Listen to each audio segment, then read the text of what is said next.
እኔ መምህር ነኝ። እኔን ይጠይቀኝ። መጀመሪያ ጊዜ ነው ከአንተ ቤት የገባሁት። ሰላም ወንድሜ። ያልመለሰቻቸው ጥያቄዎች አሉ ማለት ነው። ሁለት እሷ ብልሃለች ልጠይቅህ ነው የገባሁት ስላለች እሷን አትጠይቃት። ለምን እሷ ልትጠይቅህ ነው የገባችው? ጥያቄዋን ታስተናግዳለህ እያልክ ነበር አይደለ? ስለዚህ የእሷን ጥያቄ ልትመልስላት ነው። አሁን የመጀመሪያውን ጥያቄ ዋን ባይ ዋን እናየዋለን። ጌታችን ኢየሱስ ገና መቼ ጠየቅኩኝ? አዳምጠኝ እኮ ልነግርህ እኮ ነው የምትለው፣ ልነግርህ ነው። ጌታችን ኢየሱስ አዳምጠኛ መቼ ሞት ከተነሳ በኋላ ለማን ተገለጠ? አልጠየኩም፣ ገና ነኝ። አዳምጠኝ መምህር። በጣም ጥሩ። ኢየሱስ ክርስቶስ ሲነሳ ያየ አንድ ሐዋርያ አለ ወይንስ የለም? በጣም ጥሩ። ኢየሱስ ክርስቶስ ከሞት ከተነሳ በኋላ ያለውን ጥቅሶች ልነግርህ። ሲነሳ ኢየሱስ ክርስቶስ ሲነሳ መጀመሪያ የተገለጠላት መቅደላዊት ማርያም በእሁድ አይደለም። ከተነሳ በኋላ ያለውን አይደለም፣ ሲነሳ ያየ ሐዋርያ አለ ወይንስ የለም? ምክንያቱም ሐዋርያቶች ፈርተው ተሸሽገዋል። መቃብሩ ደግሞ በአይሁዶች በፈሪሳውያን እየተጠበቀ ነው ያለው። እዛ አካባቢ ከነሱ ማንም እንዲኖር አንደኛ ከሞት ሲነሳ ልመልስልህ እኮ ነው። አንዴ አፌ ላይ አትቁም፣ እያዳመጥከኝ ከሞት ሲነሳ መጀመሪያ የተገለጠላቸው ከሐዋርያት መጀመሪያ ራሱ ከሞት ሲነሳ የመቃብር ጠባቂዎች መጀመሪያ ራሳቸው አትቀይር ጥያቄውን። አንተ ራስህን ጠይቀህ ለመመለስ ፈልገህ ከሆነ ይሄ አይደለም እኔ ጠየቅ ከሆነ እሱን መልስ። ኢየሱስ ክርስቶስ ሲነሳ ጊዜ ያየ ሐዋርያ አለ ወይንስ የለም? መጽሐፍ ቅዱስ አንተ መጠየቅ ያለብህ እኮ የመጽሐፍ ቅዱስን ሀሳብ እንጂ ያንተን ሀሳብ መጠየቅ እንዳለብህ የምትነግረኝ። እኔ ጠይቃለሁ፣ አንተ መልስ። ማለት እኮ ጥያቄውን መልስ ላለማግኘት ፈለግክ ማለት ነው። አንተ ነህ የምትፈልገውን ጥያቄ ቀይረህ ልትመልስ እየፈለግክ ያለኸው። አያስኬድም እንደዚህ። ያንተን ጥያቄ እሱ የሚፈልገውን ጥያቄ አዙሮ ጥያቄውን ራሱ ሊመልስ ነው። ላላላ አንተ ራስህ ልትመልስ ከሆነ አይደለም። እኔን አዳምጠኝ። የልጅትን ጥያቄ መልስላታለሁኝ ብሎ ነበር። እኔ መምህር መልስላታለሁ፣ ለአንተ የእሷ መልስላታለሁ። ኢየሱስ ክርስቶስ ያየ ሐዋርያ አለ ወይንስ የለም? ስቴፕ ባይ ስቴፕ ልመልስልህ እኮ ነው ወዳጄ። መልስና ከዚያ ወደ ማስረጃ ትሄድልናለህ፣ ወደ ማብራሪያ አለ ብያለሁ። አንዴ እያንዳንዱ ስቴፕ ባይ ስቴፕ መልስልህ። ምዕራፍ ነበር ስቴፕ አለው እኮ ኢየሱስ ክርስቶስ ሲነሳ ያየ ሐዋርያ አለ አልከን። ምዕራፍና ቁጥር ላይ ላውጣው ወሬ ያስፈልግ።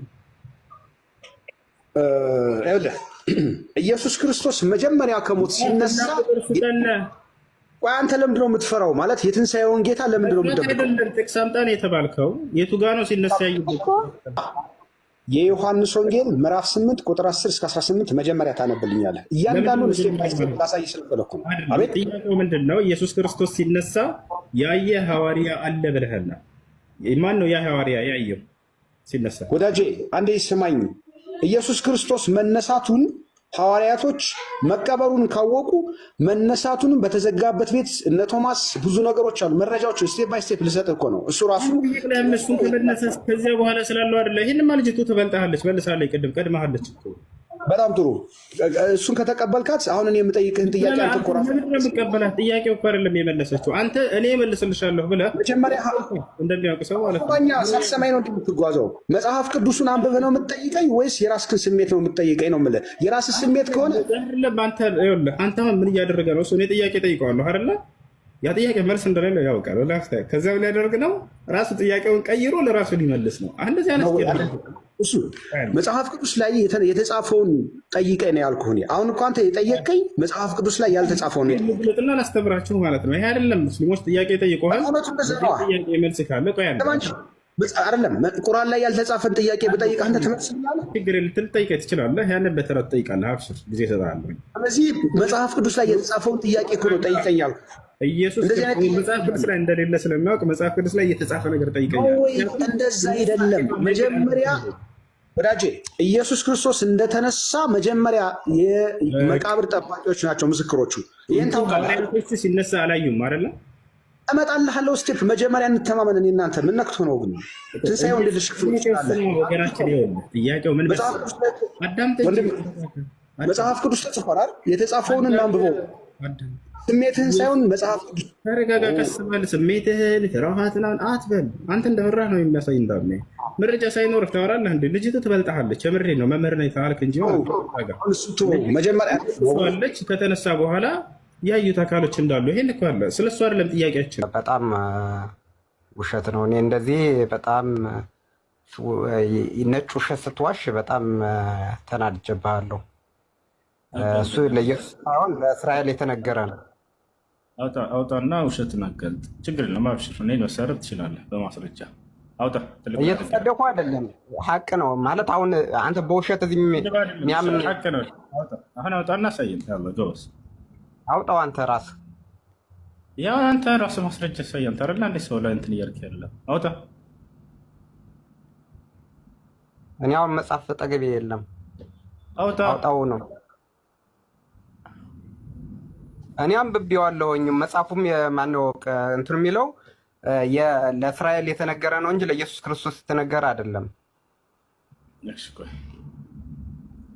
እሺ ካነበብከው ምን ይላልሽ? አስረዳ። ምን ይላል? የነገርኩህ ለእስራኤል ሕዝብ የተነገረ ነው፣ ለኢየሱስ ክርስቶስ አይደለም አልኩህ። አንተ ግን ለልጁ ስትል የነበረው ምንድን ነው? ኢየሱስ ክርስቶስ ባሪያ። ምን ይላል ቃሉ? አውጣውና እንየዋ። እኔ አውቀዋለሁ አንብቤዋለሁ እያልክ አይደል እንዴ? ምን ይላል ቃሉ? ምን እንደሚል አያውቅም። ተናዳሃል አይደለ? ቅድም ለኢየሱስ ነው ስላልን ባሪያ የሚለው ኢየሱስ ባሪያ ነው። ምክንያቱም ቀጥታ አማርኛ ነው የራሱ፣ ሌላ ነገር አይደለም። ለእስራኤል የተነገረ ቃል ነው ቃሉ። አንተ ግን ኢየሱስ ክርስቶስን የተነገረው ብለን ልጁን እንትን እያልህ ነበር እና በውሸት እንደዚህ እንትን ማለት ጥሩ አይደለም።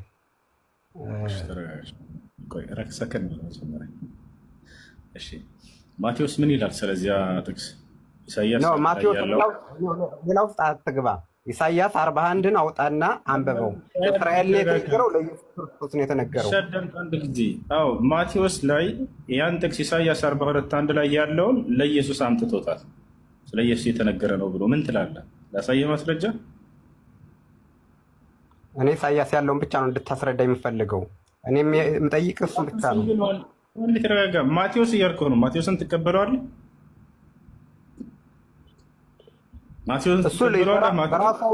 እሱ በራሱ አውድ ነው የሚፈታው። እኔ አሁን ቀደም ለልጁ የነገርከውን እሺ ልንገርህ። ለምሳሌ እነሆ ትጸንሻለሽ፣ ድንግል ወንድ ልጅ ትወልጃለሽ፣ ስሙንም አማኑኤል ትለዋለሽ ምናምን ተብሎ እንደተጻፈለት ይላል ማቴዎስ። ይሄን ተቀብለሃል አይደለ? ተቀብለሃል? ይሄን በጣም ጥሩ። ልክ በዚሁ መሰረት እነሆ ደግፌ ያዝኩት የሚለው ከዚያ ጀምሮ ያለውን ለኢየሱስ አምጥቶ ቁጭ አድርጎታል ማቴዎስ። አትቀበለው? መጀመሪያ ኢሳያስ ያለውን እንፍታውና እዛ በኋላ ወደ ማቴዎስ እንመጣለን። ይሄን አይደለም እንዴ ፈታለህ? እሱ ያ ለኢየሱስ ነው ብሎ አምጥቶታል እያልኩህ ነው። ላሳይህ ወይ እኮ መጀመሪያ ኢሳያስ ያለውን እንየው ነው የምልህ። 41 ያለውን እንየውና እዛ በኋላ ወደዛ እንመጣለን። በጣም ጥሩ። ስለዚህ አሁን አማኑኤል አሁን አሳየኝ። አሁን 41 ምዕራፍ 41 ወጣና እንየው። ረጋ በልሽ። ስለዚህ ድንግል ትጸንሳለች፣ ወንድ ልጅንም ትወልጃለች፣ ስሙንም አማኑኤል ትለዋለች የሚለውን የኢሳያስን መጀመሪያ እናያለን እንጂ ማቴዎስን አንሰማውም ማለት ነው አይደለ? እና በዚያ መሰረት እንሂድ። ማቴዎስ ስለ ትንቢቱ መናገር አይችልም እያለን ነው ኢሳይ። አውጣውና እንየው። ዋሽተሃል አልዋሽህም? እሺ ረጋ ብለህ ሀሳብህን አስቀምጥ። እሺ ሀሳብህን አስቀምጥ። ኧረ እኔ ተረጋግቼ ነው። በቃሽ። ኢሳያስ ስንት ነው ያልከኝ? ኢሳያስ ስንት ነው ያልከኝ? ጠዋት ለልጁ ያወጣለትን ኢሳያስ 41 ጭራሽ የት እንዳለ አታውቅም። አየኸው? የመጨረሻ መሀይም ነህ። በግልጽ ነው የምነግርህ። ያው እዚህ አይደለም። ችግር የለውም። ችግር አለው እንጂ ያው የት እንዳለ እንኳን አታውቅም። አንብብልኝ። ኢሳያስ 41 አውጥቼልሃለሁ። ቀጥል በል። አንብበው አንተ አወጣሁልህ። የራስህ መጽሐፍ፣ የገዛ መጽሐፍ ነው። እያረበብክ እንትን ብለህ አብራራ። ዋሽተሃል ብለሃል አይደለ? ውሸቴን አጋልጠሃል። በል ሂድ። ደሴቶች ሆይ በፊቴ ዝም በሉ፣ አሕዛብ ኃይላቸውን ያድሱ ይቅረቡም፣ በዚያም ጊዜም ይናገሩ። ለፍርድ በአንድነት እንቅረብ፣ ይሄ አይደለም ቅድም ያወጣው ይሄ አይደለም። ያው ኢሳያስ 40 ለልጁ ያልከው ይሄ እንዳወጣልኝ አይደለም። ኢሳያስ 40 እንዳወጣልኝ ነው ያልኩህ። ኢሳያስ 40 እንዳወጣሁልህ። እሺ ዝቅ አድርገው፣ ወደ ላይ ከፍ አድርገው። እሺ ያው ወደ ላይ እዚህ ሆነ ወደ ላይ አየህ፣ ይኸውልህ ውሸት እንዳይጋለጥብህ ነው አይደል እንደዚህ የምታደርገው። አንተ እስከኝ ኢሳያስ 40 እንዳወጣልኝ ወይ አንዴ ኢዮብ ተረጋጋ፣ ቀስ በል እሺ። ኢሳያስ 40 ያልከኝ አወጣሁልህ። ጭራሽ አውጥቼልህም ትሰድበኛለህ። አንተ እኮ ነው ማውጣት የነበረብህ። እሺ ያው ኢሳያስ 40 እንዳወጣልከኝ አወጣሁልህ። ምን ልሁን እኔ? ስንት ነው? ጥሩ አይደለም፣ ጥሩ አይደለም፣ እንደዚህ ጥሩ አይደለም። ጠዋት ጀምረን የነበረውን አውጣና ሳየኝ። እውነት ለኢየሱስ ክርስቶስን የተነገረው የሚለውን አውጣና ሳየኝ ነው የምልህ ያለው። ለልጁ የነገርከው ድገምና እኔ አወጣልህ ነበር። የት እንዳለ አታውቅም ምናምን ስለተናደድክ ተሳድበህ ጀመርክ ስትገባ። አሁን እኔ ላውጣልህና ቦታውን እንትን ብለህ አብረራ። እሺ ያንን እንመልከት። ያውና እዚህ ጋር ነው እሱ የሚገኘው። በላ ረጋ በል ደግሞ። እሺ በል ይኸው ነው ደግፌ ያዝሁት ባሪያዬ፣ ነፍሴ ደስ የተሰኘችበት ምርጤ፣ በእርሱ ላይ መንፈሴን አደርጋለሁ። እርሱም ለአሕዛብ ፍርድን ያወጣል፣ አይጮህም፣ ቃሉም አያነሳም። ይሄም አይደለም፣ አድርጌያለሁ። ይሄ አይደለም፣ አድርጌያለሁ። ይሄ አይደለም። እሺ የቱ ነው? እሺ የቱ ነው? ጠዋት የልጁ ያወራውን አምጣው ነው ምን ያለው። ወላሂ ይሄ ነው። የት አያውቀውም፣ ግን መቶ ይሳደባል። ኢዮብ የተሳደቡ አይደለም፣ ስትዋሽ ስለሰማሁ ነው። ጠዋት ስትዋሽ ስለሰማሁ ነው።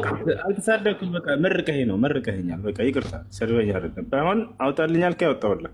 ይሄ አይደለም አልከኝ። እሺ አሁን የት ልሂድ? ወደ የት ልሂድ? ጌታ ሰው ጌታ ዘመንን ይባርከው። በነገራችን ላይ የዛሬው ምሽት ያንተ አይደለም። በቃ ያንተ ይባረክ፣ ያንተ ይባረክ። እግዚአብሔር ኢየሱስ ክርስቶስ ማስተዋሉን ይስጥህ። እንደዚህ መዋሸት ነው አይደለም። ደህና ደር አንተ ና እንጂ እንዳትታ አየው። መጀመሪያ ጠዋት ያወጣውን የጠዋቱን አውጣው እንየው። ለኢየሱስ ክርስቶስ የተነገረው ለእስራኤል የተነገረው አውጣው ነው ምን ያለው። ኢሳያስ 40 እንዳልከኝ አይደለም። ኢሳያስ 42 ላይ ይሄ ነው ጠዋት ስናወራ የነበረው። ይሄ አይደለም ማለት ምንም አትዋሽ፣ አትዋሽ። ራስህ ታውቀዋለህ፣ የት ላይ እንዳለ ታውቀዋለህ። የልጁ ምንድነው ያው ኢሳያስ 42 ስለዚህ ነው ስናወራ የነበረው አይደለም። ሰው የዛሬው ሌሊት በቃ ተበላ አይደለም። አውጣው እንየው። ዘመንህ ይባረክ። እሺ ማርያም በደንብ አንብብ። ስማ ይኸውልና፣ በእውነት ነው፣ እውነት ነው፣ በእውነት ነው። እውነት ሓርነት ያወጣል እንጂ በውሸት ሰው እንደዚህ ማታለል ጥሩ አይደለም። እውነት ነው። የጌታ ሰው ዘመንህን ይባርክ። እሺ አሜን። ማርያም ባሪያ ነች አይደል? እንደ መጽሐፍ ቅዱስ ሰው አሁን የጠዋቱን ብታወጣው አወራ ነበር። ከዛ ውጭ ያለ ነገር አላወራም። ደህና ደር አውጣልከኝ። እስከኝ ኢሳያስ ላይ አውጣልኝ አልከኝ፣ አወጣሁልህ እኮ 41 አልከኝ፣ 41 አወጣሁ። አይ አይደለም ልጁን ዋሽተዋል። ጠዋት ነው ምን ያለው ኢሳያስ ላይ ስናወራ የነበረው ወላሂ ጥቅስ ነው፣ ሌላ አይደለም። ኢየሱስ ባሪያ ተብሏል ብለሃል እኮ። ጠዋት የሰማሁትን ቃል አውጣና አሳየኝ። ይህን ጥቅስ ነበር ስናወራ የነበረው አልኩ። ኢሳያስ ላይ አውጣልኝ አልከኝ። ኢሳያስ ላይ ጠዋት ስናወራበት የነበረው ርዕስ ይሄ ነው። እነሆ ደግፌ የያዝኩት ባሪያዬ ይላል የጌታ ሰው። ሃሌሉያ። እግዚአብሔር ይርዳህ፣ እግዚአብሔር ይርዳህ። አይዞህ፣ ጥሩ ነው። በደንብ እንትን በል ግን ሰው አትዋሽ። በእውነት መዋሸት ጥሩ አይደለም። በውሸት ምንም እንትን የሚል ነገር የለም። ደህና ደር። መልካም አዳሪ። ጭራሽ ክርስቲያን አይደለም ታያለሽ፣ ታጭበረብራለህ። አንተ እግዚአብሔር አላህ ምናምን ስለ ማለቱ እኮ እኛ በክርስሊም ችግር የለብንም። እኛ አምላክን አላህ የምንለዋለን። የአረብ ክርስቲያኖች አላህ አይደለ እንደ የሚሉት የአረብ ሀገር ያሉት ክርስቲያኖች እኮ አላህ ነው የሚሉት። ኢራን ውስጥ አልሰማህም? አሁን ሰሞኑን ሲጠመቁ አላየህም? ስለዚህ ኢየሱስ ክርስቶስ ፍጡር ነው ማለት ነው አይደለ? ፍጡርነት አለበት። ሰውነቱ ፍጡር ነው። ሰውነቱ ፍጡር ነው። ኢየሱስ ክርስቶስ ለምንድን ነው ያላገባው? ሁሉ ነገር ነበረው፣ ብልት ነበረው አይደለ? ከይቅርታ ጋር ለምንድን ነው ያላገባው ሚስት? እኔ አላውቅም። እሱን እንዴት አታውቅም? የማላውቀውን አልነግርህም። መልስ እንጂ ምንድን ነው? ለምንድን ነው የማታውቀው? አግብቷል። አሁን አግብቷል። የት? በሰማይ ላይ አይደለም። ቤተ ክርስቲያን ሚስቱ ነች፣ እጮኛው ነች። እውነትን ነው ወላሂ። መጽሐፍ ቅዱስ ይላል። መጽሐፍ ቅዱስ የሚለውን ነው እየተናገረ ያለው። እጮኛው ነች መጽሐፍ። ቤተ ክርስቲያን ሚስቱ ነች ይላል። እንደ ንጽሕት ድንግል ታጭታለች፣ ደም ፈሶላታል፣ የክርስቶስ ደም። ስለዚህ ኢየሱስ ክርስቶስ ሚስት አለው ማለት ነው። አብም ሚስት አለው። አብም ሚስት አለው። ሰርግም አለ ወደፊት። ኦኬ። ሙሽራይቱን መጥቶ ከወሰደ በኋላ ሰርግ ያደርጋል በሰማይ ላይ። እውነትን ነው ወላሂ መጽሐፍ ቅዱስ ይላል። ያጀማ ሰርጉ ራሱ ለ7 ዓመት ነው የሚቆየው ይላል። ላሳያቸው። ሙሽራይቱ ምናምን ሚስቱ እንደሆነች ቤተክርስቲያን ምናምን ይናገራል። ጳውሎስ እኮ የሚገርም ምሳሌ ነው ያስቀምጠላቸው። አይደለም ወደፊት እኮ ከዚህ ውጪ ከሙሽራውና ከሙሽሪቱ ውጪ ያለው ሁሉ ይስቅብናል እኮ። ወደፊትም ይስቃሉ እኮ ሰዎች። እውነት ነው። ጌታ ዘመንህን ይባርከው። አሁንም አንተም ትስቅብናለህ። አንተ በጸጋው የምትኖር ሰው ነህ አይደለ? ጸጋው የበዛልህ ነህ አይደለ? በጸጋው የዳንኩ ሰው ነኝ። ድኛለሁ። ጌታ ሰው። እሺ አሁን አንተ መንግስተ ሰማያት ገብተሃል አልገባህም? ገብቻለሁ ብለህ ማረጋገጥ? ገብቻለሁ። አሁን የት ነው ያለው? ገብቻለሁ። ምድር ላይ ነው ያለው? መንግስተ ሰማያት? መንግስተ ሰማያት። እሺ ዘና በይ እስኪ ዛሬ ለዘና አድርግሽ። ሰዎቹም እንዲስቁ አድርጋቸው። አንተ ቀደም አዲስ አበባ ነኝ ብለህ ነበር። አሁን ደግሞ መንግስተ ሰማያት ነኝ አልክ። የት ነው ያለኸው? ኦኬ በስጋህ ነው ምድር ላይ ያለኸው እንጂ በመንፈስህ መንግስተ ሰማያት ነህ ማለት ነው አይደለ? ኧረ እኔ ምድር ላይ ኖሬ አላውቅም። በቃ ከዳንኩ በኋላ መንግስተ ሰማያት ነው ያለሁት። አያቸው ክርስቲያኖች ድነናል ሲሉ ጊዜ የት ናችሁ? መንግስተ ሰማያት ናችሁ አይደለንም ካሉ ስለዚህ ገና አልዳንክም ማለት ነው። መዳንህን አላረጋገጡም። እኔ ክርስቲያን አይደለሁማ። እኔ ክርስቲያኖችን ጠይቃቸው። ምድር ላይ ያሉ የሚመላለሱ ሊኖሩ ይችላሉ ክርስቲያኖች። እኔ ግን በመንግስተ ሰማያት ነው ያለሁት። ክርስቲያን አይደለሁም ይላል። ማስረጃ ሲጠየቅ ከመጽሐፍ ቅዱስ ነው የሚያነሳው።